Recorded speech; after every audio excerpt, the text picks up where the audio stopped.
नाज़रीन खैरपुर नाथन शाह मां शफीकुल ज़मान लगारी जी रिपोर्ट मूजिब हर साल जीअं इन साल बि 5 मुहर्रमुल हराम ते सैयद मौज़म अली शाह सैयद अज़हर हुसैन जी ज़ेरे निगरानी में मरकज़ी इमाम बारगाह सैयद पीर शाह मक़दमी अलम पाक बरामद कयो वियो।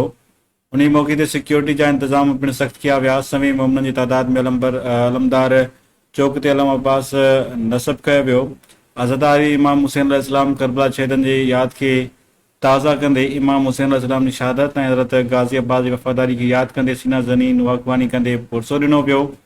आख़िर में मुल्क ऐं क़ौम लाइ दुआऊं घुरियूं वयूं। लंगर न्याज़ पिणु तक़सीम कयो वियो।